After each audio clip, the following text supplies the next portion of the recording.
Good morning 7th class. देखिए आपका पत्र लेखन पूरा हो चुका है। मैंने आपको उसमें औपचारिक और अनौपचारिक वाले कंप्लीट करा दिए थे।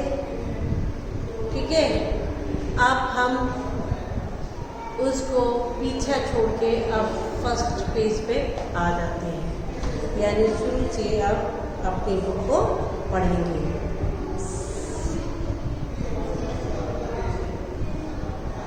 भाषा, लिपि और व्याकरण यानी लैंग्वेज, स्क्रिप्ट एंड ग्रामर। ठीक है, ये हमारा जो चैप्टर है वो है फर्स्ट। आज हम इसको ही पढ़ना स्टार्ट करेंगे, तो आप लोग देखते जाइएगा मैं क्या पढ़ाऊंगी, समझते जाइएगा। ठीक है,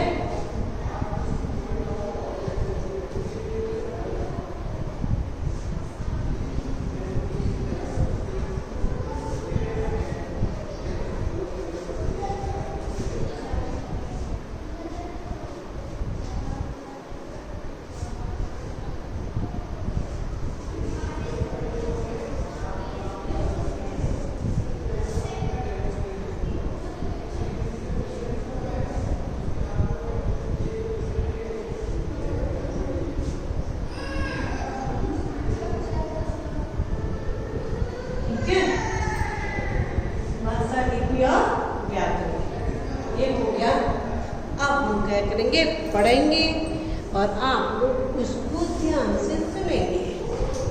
फिर जब पढ़ लेंगे तब फिर कुछ इसमें नया करेंगे। नया ही स्टार्ट हो रहा है ना। भाषा यानी लैंग्वेज। भाषा का समान अर्थ है बोलना। क्या है? बोलना। प्राचीन काल में जब मनुष्य वनों में रहकर पशु के समान जीवन बिताता था, तब अपने मन की बात हाथ या सिर हिलाकर, चीख चिल्लाकर और अलग अलग संकेतों द्वारा कहने की कोशिश करता था। कौन? जब पशु था। मनुष्य वनों में रहकर पशुओं के समान जीवन व्यतीत करता था। भाई पशु के समान ही करता था, बोलना उसको आता नहीं था। और बोलने का मतलब भाई उसके पास कोई लैंग्वेज नहीं थी, कोई भाषा नहीं थी, उसको तरीका नहीं पता था कि हमें किस तरीके से बोलना है। ठीक है, तो वो चीखता था, चिल्लाता था, हाथ हिलाता था, इशारे करता था। इस तरीके से वो अपनी कई तरीक़ों से अपने मन की बात कहने की इच्छा रखता था।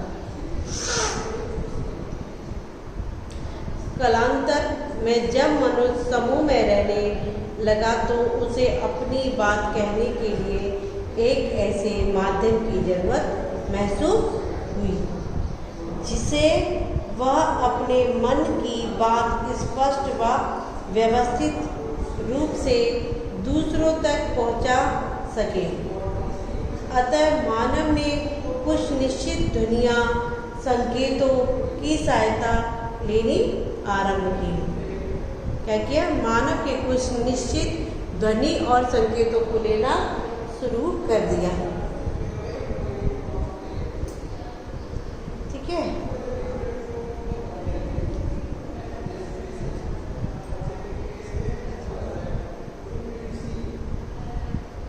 जिससे वह अपने मन की बात स्पष्ट व व्यवस्थित रूप से दूसरों तक पहुंचा सके। अतः मानव ने कुछ निश्चित संकेतों की सहायता लेनी आरंभ की। इन ध्वनि संकेतों को ही भाषा कहा गया है, जो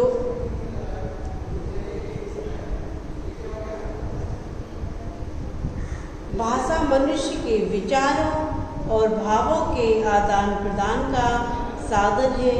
इन विचारों या भावों को दो प्रकार से व्यक्त किया जाता है, बोलकर और लिखकर। कैसे व्यक्त कर सकते हैं?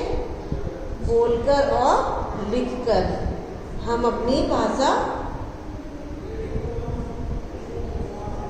अपने भावों को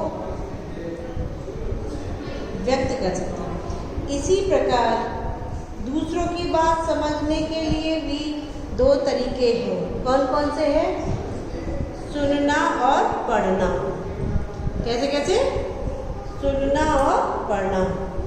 अतः किसी बात को बोलना, सुनना, पढ़ना और लिखना ही भाषा है। इन्हें भाषा के चार कौशल कहा जाता है। भाषा वह साधन है जिसके द्वारा हम अपने मन के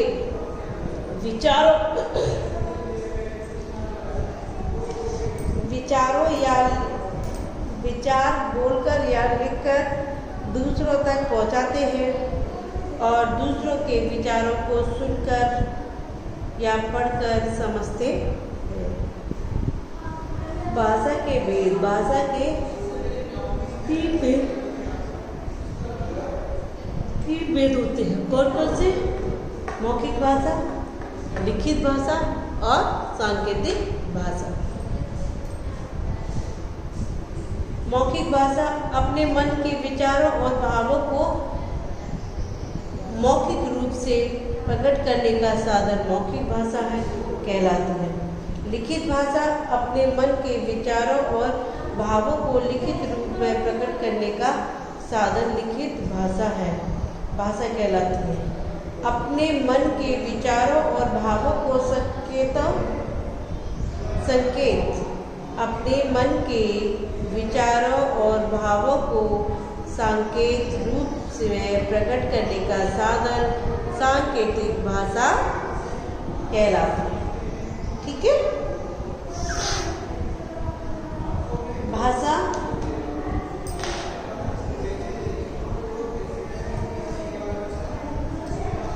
भाषा के तीन रूपों की अलग अलग उपयोगिता है। अपने घर में सामान्य व्यवहार में तथा सामाजिक अवसरों पर जब हम एक दूसरे के संपर्क में आते हैं तो मौखिक भाषा का प्रयोग करते हैं। लिखित भाषा घरों में सामान्य कार्यों के लिए स्कूल, दफ्तरों, बैंकों, दुकानों, स्टेशनों आदि अन्य सरकारी व गैर सरकारी कार्यालयों एवं संस्थाओं में उपयोग में लाई जाती है। इसी प्रकार सांकेतिक भाषा समाज के उन लोगों के लिए होती है जो मुंह से बोल नहीं सकते तथा कानों से सुन नहीं सकते। ठीक, ये आई समझ में बात की नहीं आई? कौन सी वाली भाषा? सांकेतिक भाषा जो होती है वो किन लोगों के काम आती है? जो बोल नहीं सकते, सुन नहीं सकते, तो उनके काम में वो भाषा आती है।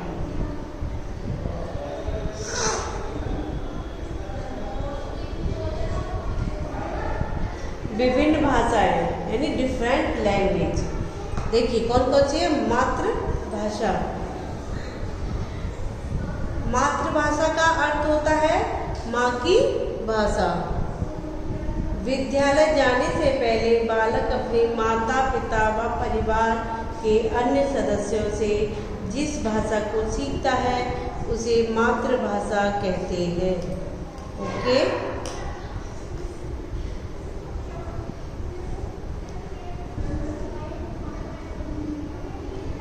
फिर राज्य भाषा और राष्ट्रभाषा। कौन सी? राज्य और राष्ट्रभाषा। तो देखिए 14 सितंबर 1949 को भारत की संविधान सभा ने हिंदी को राजभाषा के रूप में मान्यता दी। देश में प्रतिवर्ष 14 सितंबर हिंदी दिवस के रूप में मनाया जाता है। हमारे देश में अनेक भाषाएं बोली जाती है।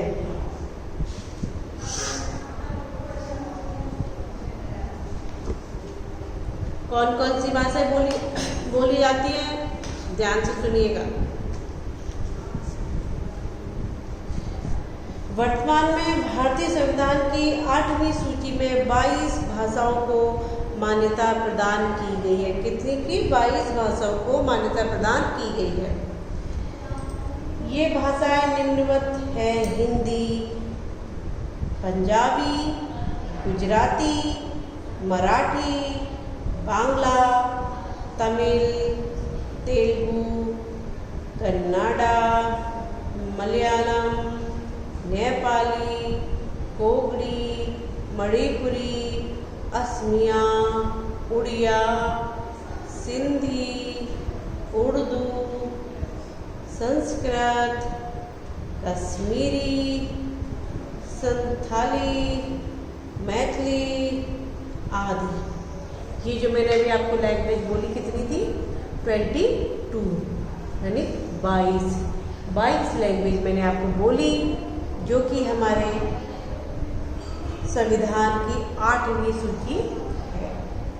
ठीक है, इनमें हिंदी ही ऐसी भाषा है जो भारत के एक कोने से दूसरे कोने तक बोली और समझी जाती है। इसीलिए इसे देश की राष्ट्रभाषा के रूप में मान्यता दी गई है। ठीक है, याद रखिए, हिंदी संसार में तीसरी सबसे अधिक बोली जाने वाली लैंग्वेज है, भाषा है। सबसे अधिक जो बोली जाती है, तीसरे स्थान पर है हिंदी। अंतर्राष्ट्रीय भाषा, जो भाषा विश्व के कई देशों में बोली और लिखी जाती है, उसे अंतर्राष्ट्रीय भाषा कहते हैं। जैसे अंग्रेजी। क्या? अंग्रेजी बोली अंतर्राष्ट्रीय भाषा मैंने आपको बता दी।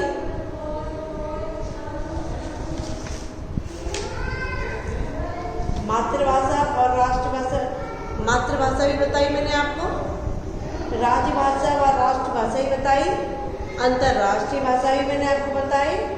अब देखिए और क्या हमारे पास में? बोली। ठीक है, किसी क्षेत्र विशेष में ही बोली जाने वाली भाषा बोली कहलाती है।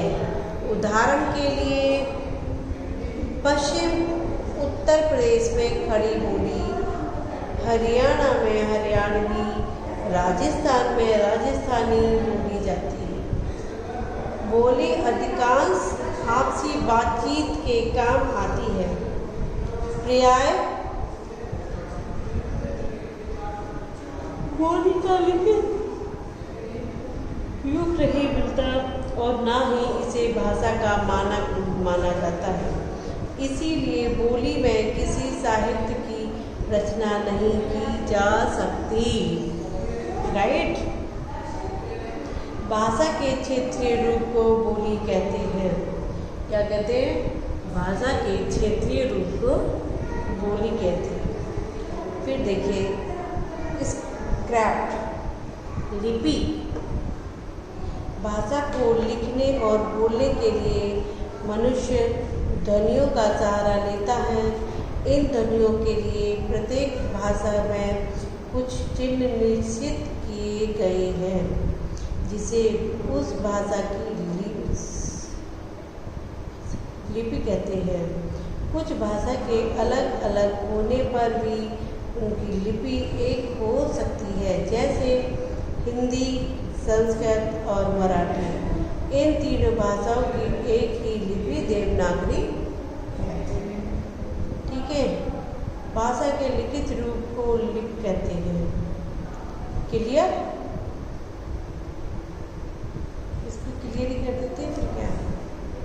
प्रत्येक भाषा को एक ही तरीके से नहीं लिखा जा सकता, क्योंकि हर भाषा के वर्णों की बनावट एक जैसी नहीं होती।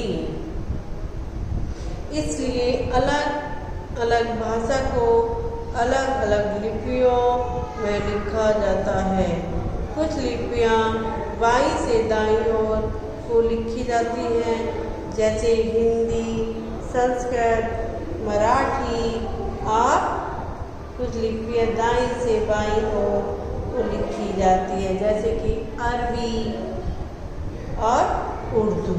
ठीक है, यहाँ तक हमारा कंप्लीट हो गया। फिर आगे पढ़ाएंगे। ओके। Okay bye.